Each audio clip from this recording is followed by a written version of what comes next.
یہ وہ وقت تھا جب مغربی طاقتوروں نے پاکستان پر دباؤ ڈالنا شروع کیا کہ وہ جنگ بندی کا سمجھوتہ قبول کر لے۔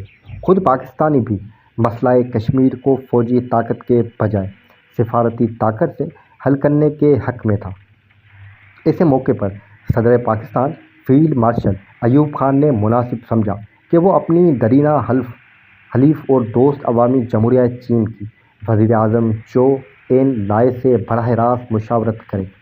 چنانچہ 19 ستمبر 1965 کے درمیان شب صدر ایوب خان پشاور سے ایک طیارے کے ذریعے بیجنگ پہنچے اور اگلی شب واپس آ گئے۔ ایوب خان کے لیے صبح کے چائے لے جانے والا اسی طرح برتن سجا کر ان کے کمرے تک لے گیا اور خالی ٹرے واپس لایا۔ ایوان صدر کی سیکیورٹی گارڈز کو بھی یہ شائبہ تک نہ ہوا کہ ایوب خان اندر موجود نہیں ہے۔ اس دورے میں ذوالفقار علی بھٹو ایوب خان کے ہمراہ تھے۔ دونوں نے چو این لائی اور ماشاء اللہ چین سی کے ساتھ 2 طویل ملاقاتیں کی۔ ایوب خان نے چینی رہنماؤں کو صورت کی تفصیلات سے آگاہ کیا اور انہیں بتایا کہ انڈیا نے کس طرح اپنی عددی قوت کی بل ہوتے پر جنگی برتری حاصل کرنا شروع کر دی ہے اور انڈیا کو کسی طرح مغربی ممالک کے مسلسل حمایت حاصل ہو، جو سوویت یونین کے ثالثی کا کردار ادا کرنے پر آمادہ کر رہی ہے۔ چو این لائے نے کہا کہ عددی قوت کی برتری عوام کی عزم کو مسخر نہیں کر سکتی۔ ایوب خان نے واضح کیا کہ پنجاب کا میدانی علاقہ دشمن کی بڑھتی ہوئی فوجوں کے خلاف گوریلا کارروائیوں کے لیے مناسب نہیں ہے۔ اس مرحلے پر مارشل چن زی نے مداخلت کرتے ہوئے کہا کہ ہر چھوٹے بڑے نہر اور ٹیلی کو مورچے کے طور پر استعمال کیا جا سکتا ہے۔ چینی دوستوں نے پاکستان سے کہا کہ انہوں نے مذاکرات کی میز پر آنے کے بجائے ایک طویل جنگ لڑنے پر آمادہ ہونا چاہیے۔ ایوب خان نے پوچھا کہ آپ کا یہ دباؤ کب تک برقرار رہے گا؟ چو این لائے نے ایوب خان کی آنکھوں میں آنکھیں ڈال کر کہا کہ جب تک آپ کو اس کی ضرورت ہوگی، خواہ آپ کو پہاڑوں تک پسپائی کرنا پڑے۔ چین نے پاکستان سے واضح طور پر کہا کہ امریکہ اور روس دونوں ناقابل اعتبار ہیں اور پاکستان کو نہ ان کے سامنے جھکنا چاہیے اور نہ ان پر اعتماد کرنا چاہیے۔ ایوب خان حیران تھے کہ وہ اس غیر مشورتہ پیشکش کا کیا جواب دیں۔ انہوں نے کہا کہ جناب وزیر اعظم، میرا خیال ہے کہ آپ کچھ عجلت کا مظاہرہ کر رہے ہیں۔ چو این لائے نے مسکراتے ہوئے ایوب خان کو امریکی دباؤ کے سامنے جھکنے سے باز رہنے کا مشورہ دیا۔ انہوں نے مزید کہا کہ پاکستان کو روسوں کے جال میں بھی نہیں پھنسنا چاہیے، وہ ناقابل اعتماد ہیں۔ آپ کو آخرکار خود ہی پتہ چل جائے گا۔ بات چیت کے اختتام تک یہ واضح ہو چکا تھا کہ اگر پاکستان چین کے مکمل حمایت چاہتا ہے تو اس ایک طویل جنگ کے لیے تیار ہونا چاہیے، جس میں لاہور اور بعض دیگر شہر دشمن کے قبضے میں بھی جا سکتے ہیں۔ چینی رہنماؤں کا خیال تھا کہ پاکستان کو پہنچنے والا ہر نقصان پاکستان کی عوام کو متحد کرنے کا باعث ہوگا اور انڈین فوجی عوامی مزاحمت کے نرغے میں پھنس کر رہ جائیں گی۔ مگر بھٹو اور ایوب دونوں میں سے کوئی بھی اس کام کے لیے تیار نہ تھا۔ پاکستانی حکام ایک طویل جنگ لڑنے کے لیے آمادہ نہیں تھے۔ بری اور فضائی افواج کے سربراہ بھی جنگ بندی کے خواہاں تھے، کیونکہ ان کی طاقت دن بدن گنتی جا رہی تھی۔ جنرل موسیٰ اسلحہ اور اضافی پرزوں کی شدید قلت کی بنا پر حوصلہ ہارے ہوئے تھے اور ایئر مارشل نور خان طیاروں کے زور بروز گھٹتی ہوئی تعداد سے دلبرداشتہ تھے۔ ہر فضائی جھڑپ کے بعد پاکستان کی فضائیہ کی 2-1 طیارہ کم ہو جاتے تھے۔ چنانچہ پاکستان کو چین کے مشورے کو نظر انداز کرنا پڑا اور وہی ہوا جو امریکہ اور روس چاہتے تھے۔ اگلے دن 20 ستمبر 1965 کو سلامتی کونسل نے ایک قرارداد منظور کی، جس میں پاکستان اور انڈیا کو حکم دیا گیا تھا کہ وہ 22 اور 23 ستمبر کے درمیان شب جنگ بند کر دے۔ اس مرحلے پر پاکستان نے وزیر خارجہ جناب ذوالفقار علی بھٹو کو سلامتی کونسل میں پاکستان کی نمائندگی کے لیے روانہ کیا تاکہ وہ سلامتی کونسل کے سامنے پاکستان کا موقف بیان کر سکیں اور اقوام متحدہ کا باور کروائیں کہ مسئلہ کشمیر کا حل تلاش کیے بغیر جنگ کا خاتمہ ممکن نہیں۔ ذوالفقار علی بھٹو 22 ستمبر کو نیو یارک پہنچتے ہی فوراً اقوام متحدہ کی ہیڈ کوارٹر پہنچے، جہاں سلامتی کونسل کا اجلاس جاری تھا۔ اس موقع پر جناب بھٹو نے بڑی پراسرار تقریر کی۔ انہوں نے اپنی تقریر میں کہا کہ پاکستان پر ایک بڑے ملک نے حملہ کیا ہے اور اس وقت ہم اپنی بقا کی جنگ لڑ رہے ہیں۔ انہوں نے اعلان کیا کہ اپنی بقا کی خاطر اگر ہمیں انڈیا سے 1000 سال تک لڑنا پڑا تو ہم لڑیں گے۔ ابھی ان کی تقریر جاری تھی کہ اس دوران انہیں صدر ایوب خان کا ایک تار لا کر دیا گیا۔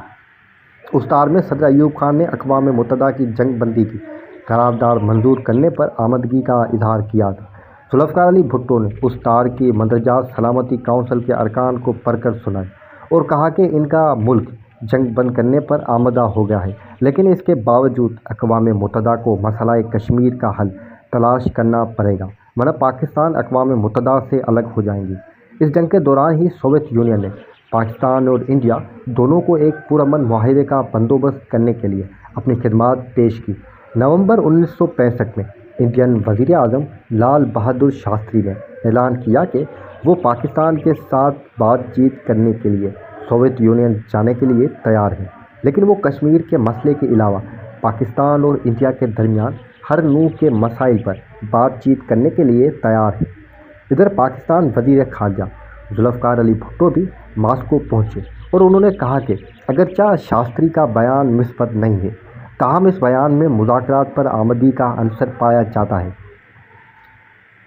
دسمبر 1965 میں صدر ایوب خان واشنگٹن روانہ ہوئے، جہاں انہوں نے امریکی صدر جانسن سے بھی ملاقات کی اور اقوام متحدہ کی جنرل اسمبلی سے خطاب کیا۔ ایوب خان نے امریکی صدر جانسن کو باور کروانے کی کوشش کی کہ برصغیر کے معاملات میں سوویت یونین کو فیصلہ کن کردار ادا کرنے کی اجازت دینا غیر دانشمندانہ فیصلہ ہوگا، مگر امریکہ اور ان کے مغربی اتحادیوں کا خیال تھا کہ صرف سوویت یونین ہی عالمی سطح پر کسی ایسے محاذ آرائی کو روک سکتا ہے جس میں چین اور پاکستان ایک جانب ہوئیں اور سوویت یونین اور انڈیا دوسری جانب۔ امریکہ نے پاکستان کو یہ بھی باور کرایا کہ امریکہ ویتنام کی جنگ میں بری طرح الجھا ہوا ہے اور وہ سمجھتا ہے کہ چین کو برصغیر کے معاملات میں ملوث کرنا خطرے کا باعث ہو سکتا ہے۔ سوویت یونین بھی کسی صورت میں چین کے ساتھ کوئی جھگڑا مول لینا نہیں چاہتا۔ ان دونوں عوام نے سوویت یونین کو انڈیا اور پاکستان کے درمیان موضوع ترین ثالث بنا دیا۔ ایوب خان امریکہ سے مایوسی کے عالم میں واپس لوئی اور جنوری 1966 کے پہلے ہفتے میں 16 رکن وفد کے ہمراہ روس کی جمہوریہ ازبکستان کے دارالحکومت تاشکند پہنچے۔ ان کے وفد میں وزیر خارجہ ذوالفقار علی بھٹو، وزیر اطلاعات و نشریات خواجہ شہاب الدین اور وزیر تجارت غلام فاروق کے علاوہ اعلیٰ سول اور فوجی حکام شامل تھے۔ پاکستان اور انڈیا کی یہ تاریخی مذاکرات، جن میں سوویت یونین نے ثالث کے فرائض انجام دیے، 7 دن تک جاری رہی۔ اس دوران کئی مرتبہ مذاکرات تعطل کا شکار ہوئے کیونکہ انڈیا کے وزیر اعظم شاستری نے ان مذاکرات میں کشمیر کا ذکر شامل کرنے سے انکار کر دیا تھا۔ ان کے نزدیک یہ مسئلہ طے شدہ تھا اور یہ مذاکرات صرف ان مسائل کو حل کرنے کے لیے ہو رہے تھے جو حالیہ جنگ سے پیدا ہوئے تھے۔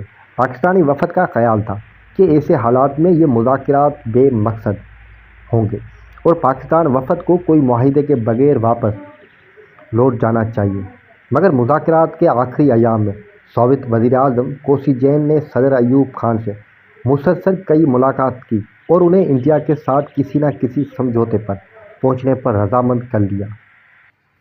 یوں 10 جنوری 1966 کو صدر ایوب خان اور وزیر اعظم شاستری نے معاہدہ تاشکند پر اپنی دستخط ثابت کر دی۔ اس معاہدے کے تحت طے پایا کہ دونوں ممالک کے مسلح افواج اگلے 1.5 ماہ میں 15 اگست 1965 سے پہلے والی پوزیشن پر واپس چلے جائیں گے اور دونوں ممالک مسئلہ کشمیر کو اقوام متحدہ کے منشور پر پابند رہتے ہوئے باہمی مذاکرات کی بنیاد پر حل کریں گے۔ معاہدہ تاشکند پر دستخط صدر ایوب خان کی سیاسی زندگی کا سب سے غلط فیصلہ ثابت ہوا۔ یہی وہ معاہدہ تھا کہ جس کی بنا پر پاکستان عوام میں ان کے خلاف غم و غصے کی لہر پیدا ہوئی اور بالآخر ایوب خان کو اپنا عہد چھوڑنا پڑا۔ پاکستان عوام کا آج تک یہی خیال ہے کہ پاکستان نے مسئلہ کشمیر کو تاشکند کی سرزمین پر ہمیشہ کے لیے دفن کر دیا اور وہ جنگ جو خود حکومتی دعووں کے مطابق میدان میں جیتی جا چکی تھی، معاہدے کے میز پر ہار دی گئی۔ امید ہے دوستوں آپ کو یہ ویڈیو پسند آئی ہوگی۔